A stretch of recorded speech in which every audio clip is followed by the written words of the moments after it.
প্রথম কথা হলো রাষ্ট্রপতির নিয়োগ সংবিধানের ১২৩-২ অনুচ্ছেদ অনুসারে ৯০ দিনের মধ্যে হওয়ার কথা, যেদিন পদত্যাগ করেছিলেন ওই দিন। সেটা একটা বিষয়, সেটা সাংবিধানিকভাবেই সেটেল। আর আপনারা দ্বিতীয় যে প্রশ্নটা করলেন, ওনার বিরুদ্ধে কি ব্যবস্থা নেওয়া না নেওয়া, আমাদের সরকার সব কিছু যাচাই বাছাই করে সঠিক সময়ে সঠিক সিদ্ধান্তটা নেবেন, এতটুকু ভরসা সরকার প্রধান এবং আমাদের উপর আপনাদের রাখতে হবে। আমরা একদিকে যেমন জনদাবিকে গুরুত্ব দেব, একই সাথে আমরা কাউকে অন্যায়ভাবে কেউ অন্যায় শিকার হোক সেটাও চাবো না। সুতরাং বিষয়টা আমরা পরীক্ষা নিরীক্ষা করে কী করণীয় আছে সেটা সরকার যথাসময়ে দেখবে।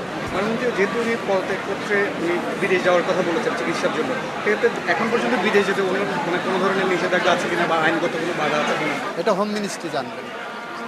এগুলো কনফিডেন্সিয়াল বিষয়, এটা পাবলিকলি এভাবে আমরা বলতে পারব না।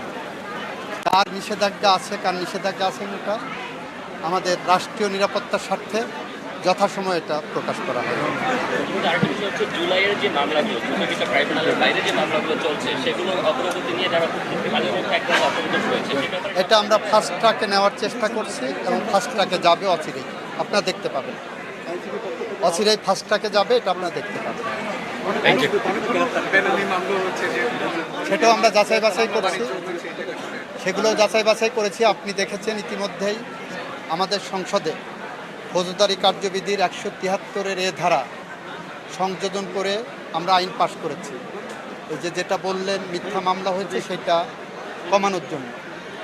আপনারা তথ্য নেন, এই সরকারের আমলে এসে পুলিশ বাদী হয়ে কোনো মামলা করেছে কিনা, এক্সট্রা জুডিশিয়াল কিনিং হচ্ছে কিনা, গুম হচ্ছে কিনা, এই জায়গাগুলো যদি তথ্য পান আমাদেরকে জানান, আমরা ব্যবস্থা নেব।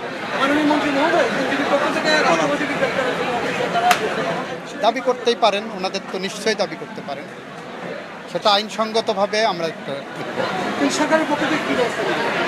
আমরা আইনসঙ্গতভাবেই দেখব। দাবি কতটুকু যৌক্তিক কতটুকু যৌক্তিক আইনসঙ্গতভাবে দেখব।